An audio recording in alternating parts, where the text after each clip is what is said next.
When Venus opened her eyes, she found herself lying in a strange place, surrounded by massive walls. From beyond them, confused voices and shouting echoed endlessly, while some people seemed to be having conversations. But unlike the others, there was no one on her side. She was completely alone.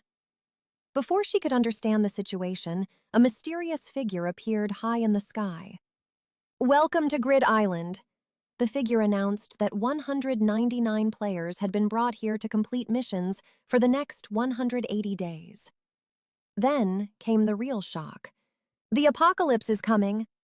According to the figure, humanity was too weak to survive what was coming, so the system god created these missions to prepare them.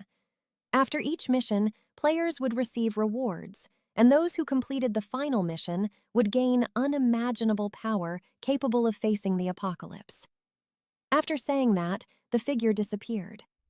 Moments later, countless fluffy guide balls scattered toward the players. One pink ball floated toward Venus cheerfully.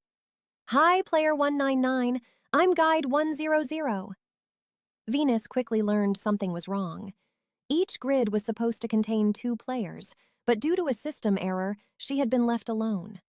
As compensation, she was given 2 choices: easier missions with the same rewards as others, or the same difficulty missions with double rewards.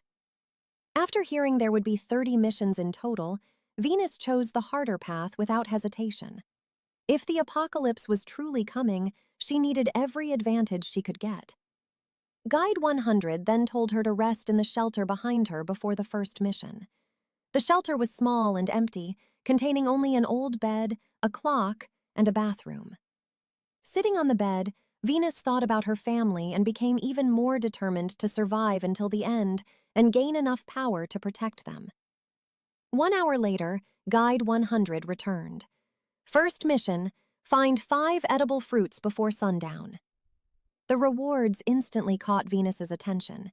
10 stat points and 2 knives. The pink ball explained that she was receiving double the usual reward. Without wasting time, she entered the forest. The terrain was far worse than she expected. Thick vines, tangled roots, and dense bushes slowed every step, but she remained alert. Still, after hours of searching, Venus managed to gather enough edible fruits to complete the mission. But instead of returning immediately, she continued exploring. She was mainly searching for water. Soon, she spotted coconut trees in the distance. A wave of relief washed over her. She had finally found a source of hydration. She ate some of the fruits she had collected and rested for a while. Before sunset, Venus finally returned to the shelter, completely exhausted. Using one of the knives from the mission reward, she opened a coconut and drank it before collapsing onto the bed. Elsewhere on the island, other players were also struggling to survive. Some easily completed the mission, while others barely managed to finish. One blonde-haired player excitedly followed a calm, black-haired man through the forest. "Bro, how did you know there was water inside bamboo?" "It's common knowledge," the black-haired man replied before continuing forward. The blonde scratched his head awkwardly and quickly hurried after him.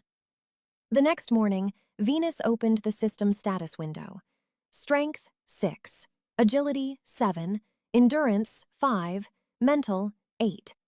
Guide 100 explained that increasing the 4 main stats to 25 would allow players to level up. After thinking briefly, Venus added 5 points each into strength and agility. Then came the second mission. Find a drinkable water source within 2 days.